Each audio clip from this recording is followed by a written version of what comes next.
មុននឹងចូលទៅមើលខាងក្នុងនឹងខ្ញុំចង់ឲ្យពុកម៉ែបងប្អូនបានឃើញពីសម្រស់ផ្ទះរបស់យើងនៅខាងក្រៅផងដែរចាហើយនេះគឺជាគម្រោង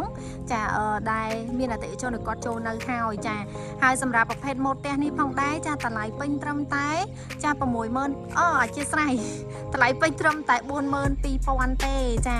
$42000តែប៉ុណ្ណោះសម្រាប់អតិថិជនបងរំលោះពុកម៉ែបងប្អូនទាំងអស់គ្នាចាហើយកោការបងវិញគឺធូរខ្លាំងមែនតើហើយសម្រាប់ពុកម៉ែបងប្អូនដែលគាត់មានចាអាចបងផ្ដាច់បានចាប្រូម៉ូសិនពិសេសខ្លាំងមែនតើតម្លៃផ្ទះនេះនៅសល់ត្រឹមតែ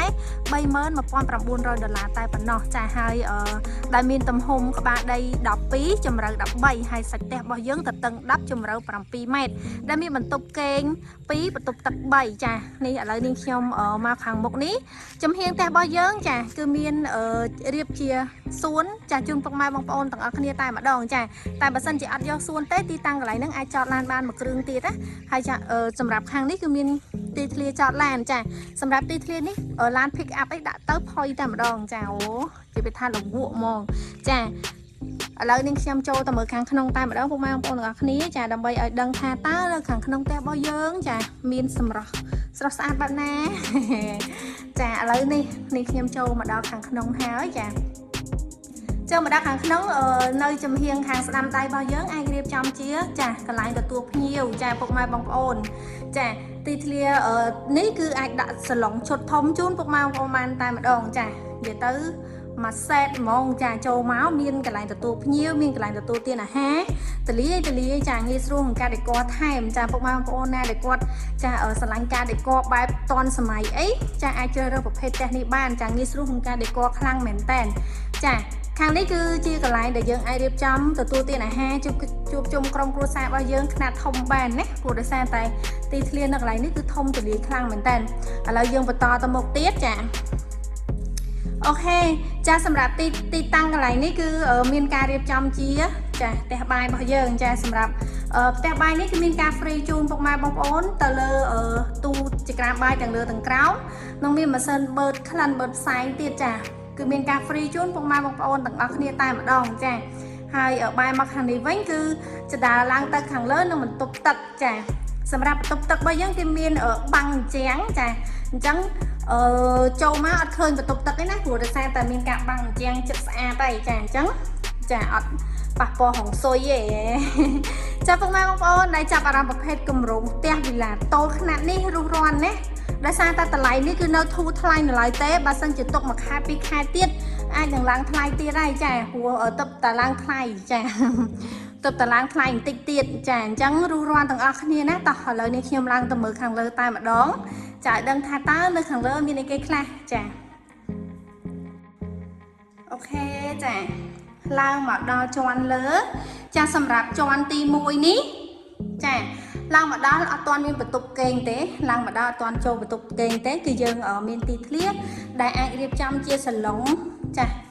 ជួបជុំក្រុមគ្រួសាររបស់យើងនៅខាងលើមួយជាន់ទៀតចាមួយកន្លែងទៀតអញ្ចឹងទីធ្លាខាងលើគឺទលាយស្អាតខ្លាំងមែនតើចាហើយនេះជាដើរនេះខ្ញុំឡើងមកមិញហ្នឹងអូខេហើយខាងនេះគឺជាបន្ទប់ទឹកចាសម្រាប់បន្ទប់ទឹកវិញគឺធំទលាយស្អាតចាងាយស្រួលក្នុងការដុសសម្អាតចាក៏ដូចជាដាក់សម្ភារៈអីផ្សេងទៀតដែរចាខាងលើមានបន្ទប់គេង2ទៅមុខគ្នាចាឥឡូវនេះខ្ញុំចូលខាងនេះមុនចាអូខេខាងនេះគឺជាបន្ទប់សមាជិកគ្រួសារចាសម្រាប់បន្ទប់សមាជិកគ្រួសារនេះស្អាតខ្លាំងមែនតើពុកម៉ែបងប្អូនទាំងអស់គ្នាចាអាចដេកបានថែមទៀតណាចាហើយសម្រាប់បន្ទប់សមាជិកគ្រួសារគឺអត់ចៀតទេអត់ពិបាកក្នុងការរៀបចំថែមទេចាពុកម៉ែបងប្អូនហើយសម្រាប់អាភ្លើងភ្លុកផ្លែតនេះគឺមានការ free ជូនដែរចាទិញហើយចំណេញហ្មងចាចង់ថត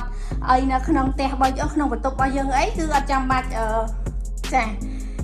ទិញភ្លើងផ្សេងយកមកដាក់អីគឺយើងមានភ្លើងអំពូលនេះឲ្យតែម្ដងចាស្អាតខ្លាំងមែនតើពុកម៉ែបងប្អូនទាំងអស់គ្នាណា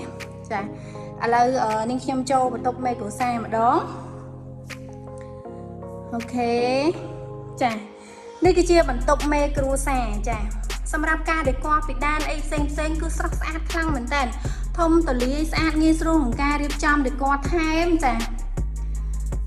សម្រាប់ពុកម៉ែបងប្អូនដែលចាប់អារម្មណ៍ប្រភេទផ្ទះនេះរុះរាន់មកមើលទីតាំងណាទីតាំងនៅប៉ែកខាងប្រសិទ្ធភ្នំរៀបចានៅប៉ែកខាងប្រសិទ្ធភ្នំរៀប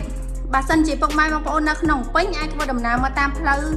ចាផ្សារព្រែកភ្នៅឡើងមកផ្លូវ140មកត្រង់រហូតមកដល់វត្តប្រសិទ្ធក្រោមគឺនៅខាងជើងវត្តនឹងតែម្ដងចាហើយបើសិនជាពុកម៉ែបងប្អូនចង់ជិះតាមផ្លូវ42ក៏បានផ្លូវទំនប់កាត់ស្រូវក៏បានចាឬក៏ពុកម៉ែបងប្អូននៅបែកខាងផ្លូវជាតិលេខ5អាចជិះតាមមក51ក៏បានចានិយាយទៅសម្រាប់ទីតាំងបរិយនេះគឺមានច្រកចេញចូលច្រើនខ្លាំងមែនតើចាហើយជាពិសេសបរិយនេះគឺនៅលើ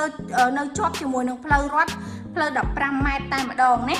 ចាអត់ចូលជ្រៅកលុកកលៀតអីទេចាងាយស្រួលក្នុងការរកខ្លាំងមែនតើពុកម៉ែបងប្អូនមកដល់វត្តប្រសិទ្ធក្រោមមកគឺដល់ខាងជើងវត្តតែម្ដងចាបើរកអត់ឃើញទេខលមកណា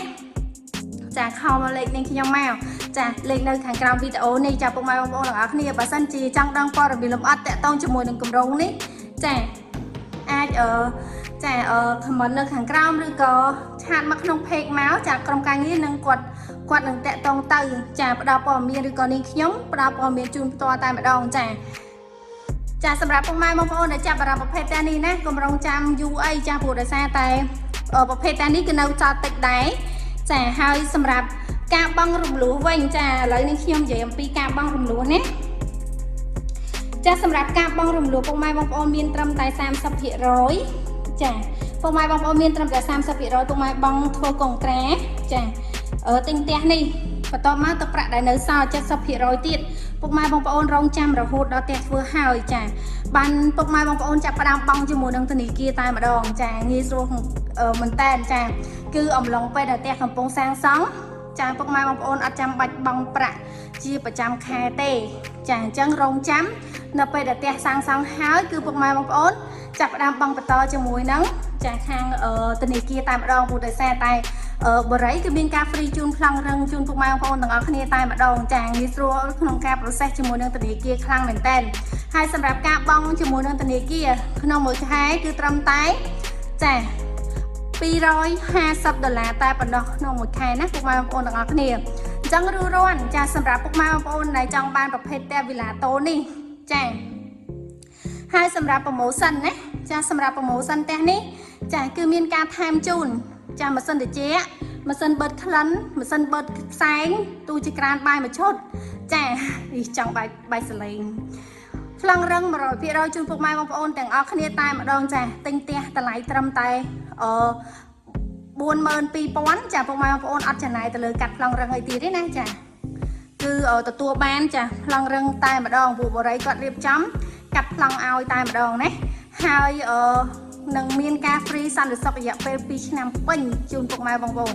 ចាអញ្ចឹងល្អខ្លាំងមែនទែនសម្រាប់ពុកម៉ែបងប្អូនដែលគាត់